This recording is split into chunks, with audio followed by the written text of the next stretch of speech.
Is it are the BJP targeting Mr. Amit Shah for his inefficiency? Are they indirectly telling that the Home Minister of India is the most inefficient person in the country? Sir, ಇನ್ನೊಂದು ನಿಮ್ಮ ಇಲಾಖೆ ಇವತ್ತು forensic van ಇವತ್ತು 32 forensic mobile ವ್ಯಾನ್ಗಳನ್ನು ನಾವು ಲೋಕಾರ್ಪಣೆ ಮಾಡ್ತೀವಿ. ಅದ್ರ ಜೊತೆಗೆ 75 ಬೊಲೆರೋ. ಸೊ ಒಟ್ಟಾರೆ ಸುಮಾರು 107 ವಾಹನಗಳನ್ನು ನಾವು ನಮ್ಮ ಇಲಾಖೆಗೆ ಹಸ್ತಾಂತರವನ್ನು ಮಾಡ್ತಾಯಿದ್ದೀವಿ.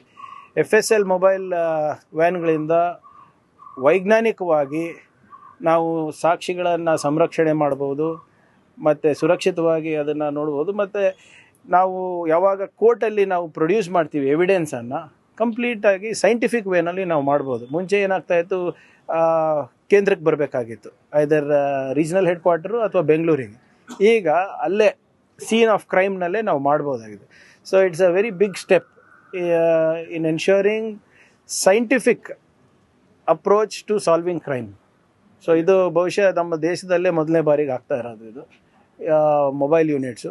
ಮತ್ತು ನಮ್ಮಲ್ಲಿ ಆಗಲೇ 201 ತಜ್ಞರಿದ್ದಾರೆ, ಇದಕ್ಕೆ ಫೊರೆನ್ಸಿಕ್ ಎಕ್ಸ್ಪರ್ಟ್ ಇದ್ದಾರೆ. Again it is probably the biggest unit in India. So ನಮ್ಮ ಏನು ರೀಸೆಂಟಾಗಿ ತಾವು ನೋಡಿರ್ಬೋದು 2-3 important case. Example Prajwal Revanna ಅವ್ರ ಕೇಸ್ನಲ್ಲಿ FSL has done A extremely good job. So ಇವತ್ತು ಅವ್ರಿಗೆ ಕನ್ವಿಕ್ಷನ್ ಆಗಿದೆ ಅಂದರೆ ವೈಜ್ಞಾನಿಕವಾಗಿ ಎವಿಡೆನ್ಸ್ ಬೇಸ್ಡು ಆಗಿರೋದು. ಸೊ ಇದನ್ನು ಇನ್ನೂ ಹೆಚ್ಚು ರೀತಿಯಲ್ಲಿ ನಾವು ಬೆಳೆಸ್ಬೇಕಂತ ಇದ್ದೀವಿ.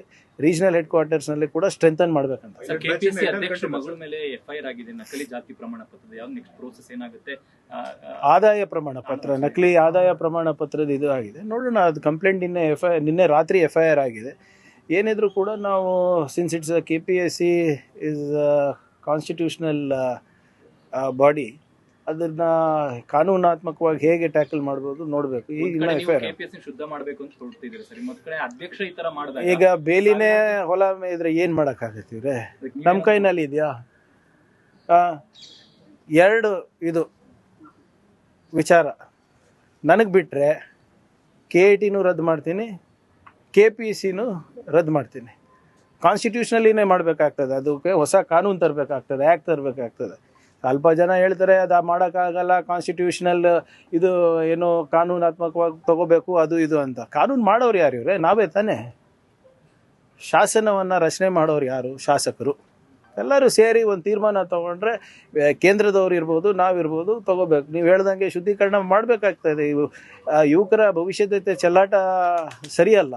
ನೀವೇ ನೋಡ್ತಾ ಇದ್ದೀರಾ, ಮೊನ್ನೆ ಹುಬ್ಳಿ ಧಾರವಾಡನಲ್ಲಿ ಎಷ್ಟು ದೊಡ್ಡ ಪ್ರಮಾಣದಲ್ಲಿ ಯುವಕರು ಸೇರಿದರು. ಅವರಿಗೆ ಯಾವ ಲೀಡರ್ ಇರಲಿಲ್ಲ, ಯಾರು ನಾಯಕರಿರಲಿಲ್ಲ. ಸ್ವಪ್ರೇರಣೆಯಿಂದ ಜನ ಬೀದಿಗೆ ಬಿದ್ದಿದ್ದಾರೆ. ಮೊನ್ನೆ ನಿಮ್ಮ ನೀಟ್ ಎಕ್ಸಾಮ್ ನೋಡಿ, ನಿಮ್ಮ CBSE ಎಕ್ಸಾಮ್ ನೋಡಿ, ಇವೆಲ್ಲ ನಾವು ನಿರ್ಲಕ್ಷ್ಯ ಮಾಡೋಕ್ಕಾಗುತ್ತಾ? ಈ ಕೇಸಲ್ಲಿ ಕ್ರಮ ಆಗುತ್ತೆ ಅನ್ನೋ ವಿಶ್ವಾಸ ಇಡ್ಬೋದಾ ಸರ್? ನೋಡಿ, ಈಗ ಕೇಸ್ ಇನ್ನ ನಿನ್ನೆ FIR ಆಗಿರೋದು. ಅದು ಏನು ಜೆನ್ಯೂನಿಟಿ ಇದೆ ಚೆಕ್ ಮಾಡಿಬಿಟ್ಟೆ ಹೇಳಬೇಕಾಗ್ತದೆ. I cannot comment without checking the documents.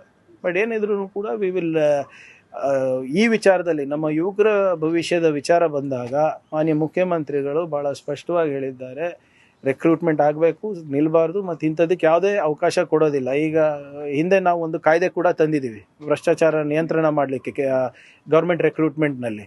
ಅದಕ್ಕೆ ರೂಲ್ಸ್ ಫ್ರೇಮ್ ಆಗಿರಲಿಲ್ಲ. ಅದನ್ನು ಕೂಡ ಇವಾಗ ಈ 1 ವಾರ 10 ದಿನದಲ್ಲಿ ನಾನೇ ಮಾಡ್ತೀನಿ. Thank you sir. ಕ್ರಮ ತಗೊಳ್ಳುವಂತ ಅಧಿಕಾರ ಸರ್ಕಾರಕ್ಕಿಲ್ಲ, ರಾಜ್ಯಪಾಲರೇ ಕ್ರಮ ತಗೊಳ್ಳೋದು.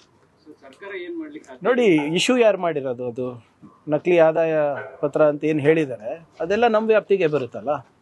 ಸೊ ನೀವು ಹೇಳೋದು ಕರೆಕ್ಟು, ಇಟ್ಸ್ ಅ ಕಾನ್ಸ್ಟಿಟ್ಯೂಷನಲ್. ಇದು ನಾವು ಮಾಡ್ಲಿಕ್ಕೆ ಆಗೋದಿಲ್ಲ. ಅದು ರಾಜ್ಯಪಾಲರು ಏನು ಮಾಡ್ತಾರೆ ಮಾಡಲಿ. ಅದು ನಾವು ಎವಿಡೆನ್ಸ್ ಕೊಡೋದು ನಮ್ಮ ಜವಾಬ್ದಾರಿ ಆಗ್ತದೆ ಅಷ್ಟೇ. ಕೆಳಗಡೆ ಇದೆ ಸರ್. ಇವಾಗ ಯಾವ ಭರವಸೆ, ನೀವೇನೋ ಒಳ್ಳೇದಾಗ್ಲಿ ಅಂತ ಹುದ್ದೆ ನೇಮಕ ಮಾಡ್ತೀವಿ ಅಂತ ಘೋಷಣೆ ಮಾಡಿದ್ರಿ. ಈಗ ಅಂತವ್ರ ಕೈ ಕೆಳಗಡೆ ಇದ್ದಾಗ ಯಾರನ್ನ ಈಗ ಅನುಮಾನ ಇದ್ದಾಗ ಅದನ್ನು ಸರಿಪಡಿಸೋದು ಆಯೋಗದ ಕೆಲಸ. ನಾವು ಸಲಹೆ ಕೊಡಬಹುದು ಅಷ್ಟೇ ಸರ್ಕಾರ ಆಗಿ. But it is left up to them. Credibility crisis ಇದ್ದಾಗ ಅವರೇ ಅದನ್ನು ಪರಿಹಾರಗೊಳಿಸ್ಬೇಕು. ಯಾಕಂದರೆ ಎಲ್ಲ ಮೆಂಬರ್ಸ್ ಸೇರಿ ಒಂದು ರೆಸಲ್ಯೂಷನ್ ಮಾಡಿರೋದು. ಸೊ ಅಲ್ಲಿ ಸಮನ್ವಯ ಇಲ್ಲ ಅಂತ ಗೊತ್ತಾಗ್ತಾ ಇದೆ, ಪಾರದರ್ಶಕತೆ ಇಲ್ಲ ಅಂತ ಗೊತ್ತಾಗ್ತಾ ಇದೆ, ಮೋಸ ಇದೆ ಅಂತ ಗೊತ್ತಾಗ್ತಾ ಇದೆ. This is not good for any state. ಭಾಳಷ್ಟು ಎಲ್ಲ ರಾಜ್ಯಗಳಲ್ಲೂ ಪಬ್ಲಿಕ್ ಸರ್ವಿಸ್ ಕಮಿಷನಲ್ಲಿದೆ. ಈ ಕೇರಳನಲ್ಲಿ ಭಾಳ ಉತ್ತಮವಾಗಿ ನಡೀತಾ ಇದೆ. ಒಂದು ರಿಟೈರ್ಡ್ IAS ಆಫೀಸರ್ ಏನೋ ಹಾಕಿದ್ದಾರೆ ಅಂತ ಕೇಳ್ಪಟ್ಟಿದ್ದೀವಿ. ಬಟ್ ನೋಡೋಣ ಇದನ್ನು ಹೇಗೆ ಮಾಡಬೇಕು ಅಂತ. Thank you.